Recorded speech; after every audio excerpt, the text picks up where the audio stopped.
আমি তোমাদের সারা কলেজ খুঁজে বেড়াচ্ছি। কেন, কি হয়েছে? কি হয়েছে মানে? আমার বন্ধুর সাথে প্রেম করবে আর ওকে একটু সময় দেবে না? শুধু বন্ধুকে সময় দিলেই হবে? কেন, আমাদের বন্ধুত্ব দেখে তোমাদের হিংসা হচ্ছে নাকি? শাকিল শুধু আমার বন্ধু না, তো আমার ভাই। আমরা ছোট থেকে একসাথে বড় হয়েছি। আরে হ্যাঁ রে বাবা, আমি সব জানি, আর নতুন করে বলতে হবে না। কাল আমার বার্থডে, মনে আছে তো? আরে কি যে বলো না তুমি, এই তোমার বার্থডে আমার মনে থাকবে না? ঠিক আছে, কাল তোমরা দুজন অবশ্যই চলে আসবে, ভুলে যেও না জানো।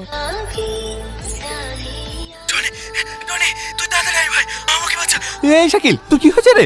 এখন তো কিচ্ছু বলতে পারছি না, তুই তাড়াতাড়ি আমাদের গোডাউনে চলে আয়। ঠিক আছে, আমি এক্ষুনি যাচ্ছি। শাকিল, এই এটা কে রে? আমি জানি না, তুই আমাকে বাঁচা ভাই, তুই আমাকে বাঁচা। এই তুই একে মেরেছিস? তোকে সব পরে বলবো, তাড়াতাড়ি আসতে ধর।